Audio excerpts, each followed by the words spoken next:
Have you ever found yourself constantly giving, only to realize that some individuals never truly appreciate it? As we age, we tend to become more generous with our time, advice, and even money, wanting to help those around us. However, the harsh reality is that not everyone deserves your kindness. Some people will drain your energy, take advantage of your generosity, and leave you with nothing in return. In this video, we will discuss 4 types of people you should avoid helping in your old age.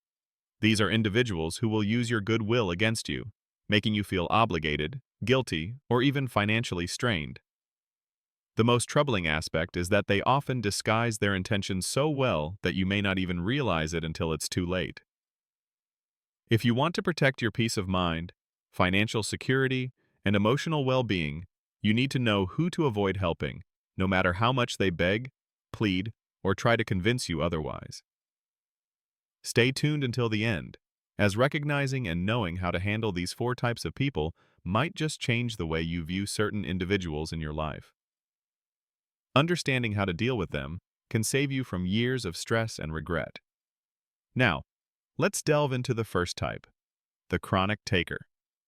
There are individuals in life who have a habit of always taking but never giving back. They approach you only when they need something, whether it be money, time, or favors.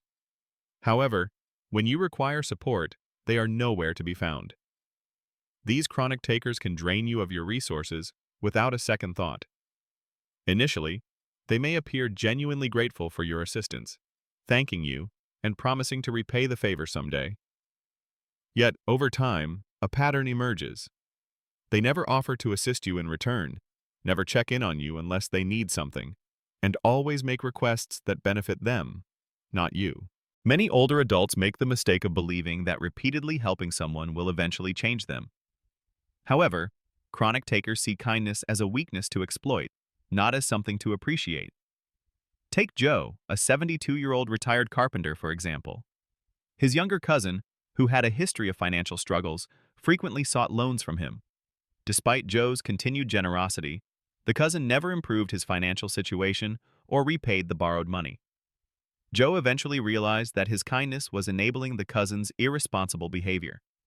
Chronic takers do not learn responsibility because they do not have to, as long as someone like you continues to bail them out. Recognizing such individuals in your life is crucial. It is time to stop giving without explanation. Setting boundaries is essential to protecting your well-being and ensuring that your kindness is directed towards those who genuinely deserve it. Remember, you do not owe chronic takers anything after years of one-sided generosity. Simply stating, "I'm not in a position to help right now," is sufficient. Stay tuned for the next type of individual you should avoid helping in your old age. The emotional manipulator. These individuals never directly ask for help, but instead manipulate you into feeling guilty enough to offer it yourself.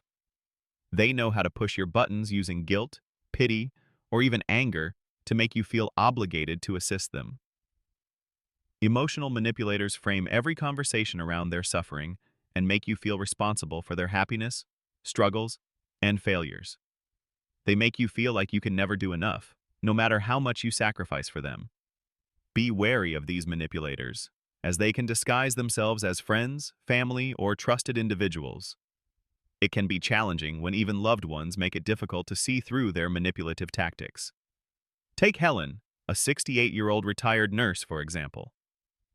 Her longtime friend Martha always played the role of the helpless one, turning to Helen whenever something went wrong in her life, whether it was a broken appliance, financial struggles, or family disputes. Helen felt obligated to help, believing that good friends support each other. However, she soon realized that the friendship was completely one-sided, with Martha conveniently unavailable whenever Helen needed support. This one-sided dynamic left Helen feeling exhausted from constantly trying to be the savior. It's important to remember that genuine relationships are balanced. If someone in your life only reaches out when they need something but is unavailable when you need them, that's not friendship. It's manipulation. Setting boundaries is essential, and you are not responsible for fixing everyone's problems. It's okay to say no and put yourself first without having to justify your decision to anyone. Those who truly care about you will respect your boundaries, while those who don't were never truly in your corner.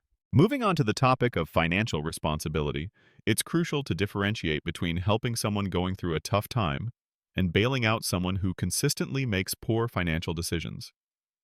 The reckless spender is the individual who always seems to be in a financial crisis due to impulsive purchases and living beyond their means.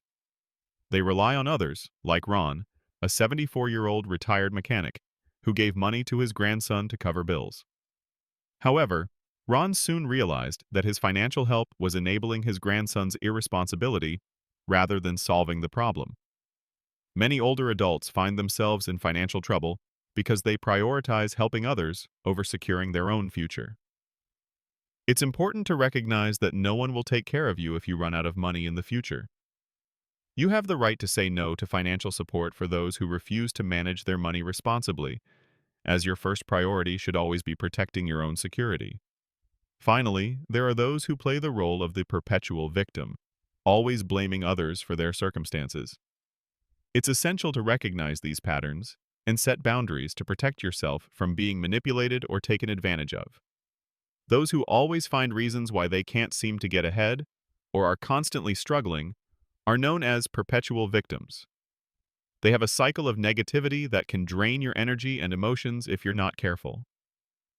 Initially, they may appear to just need some encouragement or guidance as they talk about the unfairness of life, how they were mistreated or faced setbacks.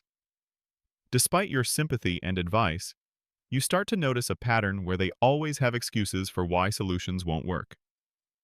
Perpetual victims often attract compassionate people who want to help, but no matter how much support is given, nothing changes.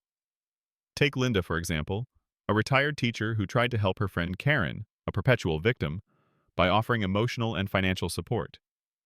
However, no matter what Linda did, Karen always had a new complaint and crisis.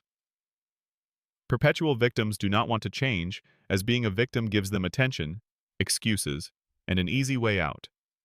Supporting someone who refuses to help themselves is draining and can leave you frustrated. It's important to step back and stop allowing their negativity to affect your peace of mind. Protect your well-being and stop giving your time, energy, and resources to those who don't deserve it.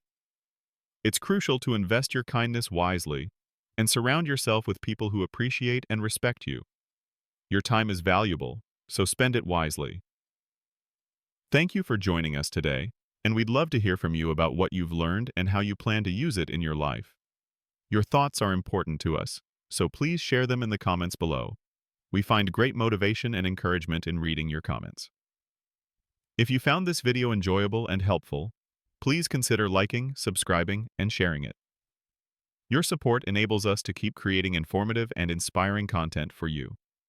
Thank you for watching, and we eagerly anticipate your presence in our next video.